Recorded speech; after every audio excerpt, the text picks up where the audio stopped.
చిల్లుగా లేనటువంటి జేబు వలె ఉంటే ప్రతిదీ కూడా మాకి సమృద్ధిగా శాంతలు 3వ అధ్యాయంలో బాధలు పొంగి పొరులుతున్నాయని రాశాడు.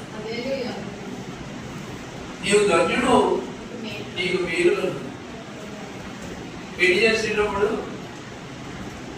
భార్య కలిగిన వారికి మేలు కలిగినని అన్నారు. అయితే మరి ఆ ఇద్దరో ఏకమేస్తేనే ఇక్కడ మేలు అవుతుంది. మరి వన్ సైడ్ మొదలదు కదా, కానీ ఇద్దరి మీద పెడతారు.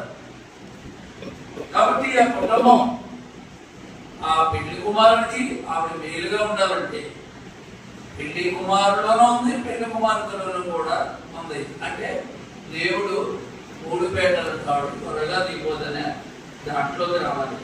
ఆ కిందే ఉంది, నీ లోహిత నీ భార్య ఫలించు ద్రాక్షావళి వలె ఉంటున్నాం.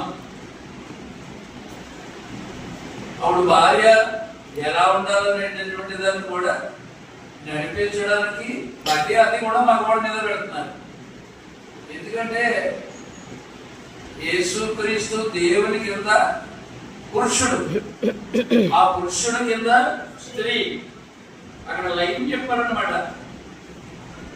కాబట్టి భార్య అలా ఉండేటటువంటి వాతావరణం రావడానికి యజమానులే బాధ్యత చెప్పారు. కాబట్టి